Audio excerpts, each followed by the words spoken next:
Welcome to சாப்பிட வாங்க. எப்போவுமே நாம் தர்பூசணியில் ஜூஸ் போடுவோம்.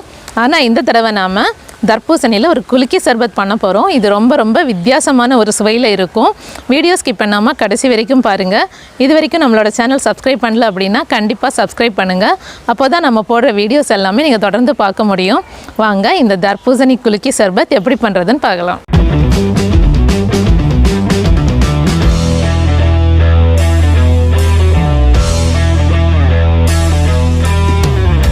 தர்பூசணியில் குலுக்கி சர்பத் பண்ணுறதுக்கு இன்றைக்கி நாம் 2 கப் அளவுக்கு தர்பூசணி பீசஸ் எடுத்திருக்கோம். சீட் எல்லாமே ரிமூவ் பண்ணி எடுத்திருக்கோம். கட் பண்ணி வச்சுருக்கிற தர்பூசணி பீசஸ் எல்லாத்தையும் ஒரு மிக்சர் ஜாரில் போட்டுக்கலாம்.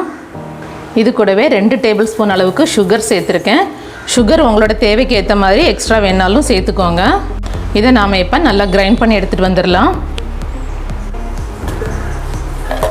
கிரைண்ட் பண்ணி எடுத்தாச்சு. இந்த ஜூஸை நாம் இப்போ வடிகட்டிக்கலாம். நீங்கள் தேவைன்னா வடிகட்டிக்கலாம், இல்லை இப்படியே யூஸ் பண்ணுறதுனாலும் பண்ணிக்கலாம்.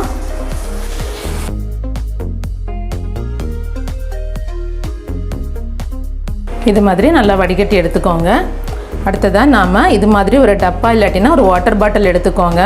இதில் வந்துட்டு நாம் வடிகட்டி எடுத்து வச்சுருக்கிற ஜூஸை ஊற்றிக்கலாம். இது கூடவே நாம் ஒரு பாதி லெமன் சின்ன பீஸாக கட் பண்ணி சேர்த்துக்கலாம். கூடவே 2 பச்சை மிளகாய் இது மாதிரி கீரி மட்டும் வெட்டுக்கோங்க. இதையும் சேர்த்துக்கலாம். ஒரு 7 to 10 புதினா இலை. இது கூடவே 2 ஸ்பூன் சப்ஜா விதை, 1 டேபிள் ஸ்பூன் அளவுக்கு சப்ஜா சீட் எடுத்துக்கோங்க.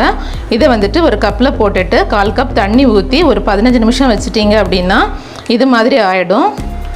இந்த மாதிரி டிரான்ஸ்பரண்டாக வரும். இதிலேருந்து ஒரு 2 டேபிள் ஸ்பூன் போட்டுக்கோங்க. உங்களுக்கு எவ்வளோ வேணாலும் போட்டுக்கலாம்.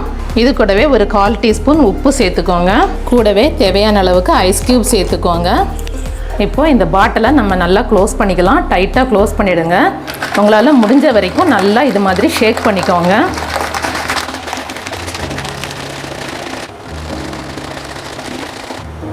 குலுக்கி சர்பத் ரெடி ஆகிடுச்சு.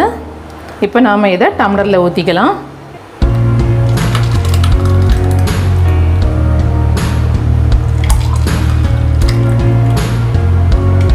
சூப்பராக ஒரு குலுக்கி சர்பத் தர்பூசணியில் நம்ம ரெடி பண்ணியாச்சு.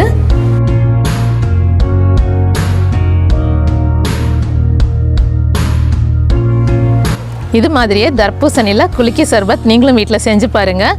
எப்படி இருக்குன்னு கமெண்டில் சொல்லுங்கள். இந்த வீடியோ பிடிச்சிருந்தால் லைக் பண்ணுங்கள், உங்கள் ஃப்ரெண்ட்ஸ்க்கு ஷேர் பண்ணுங்கள். டேஸ்டியாக சாப்பிடுங்க, ஹெல்த்தியாக இருங்க. Thank you so much.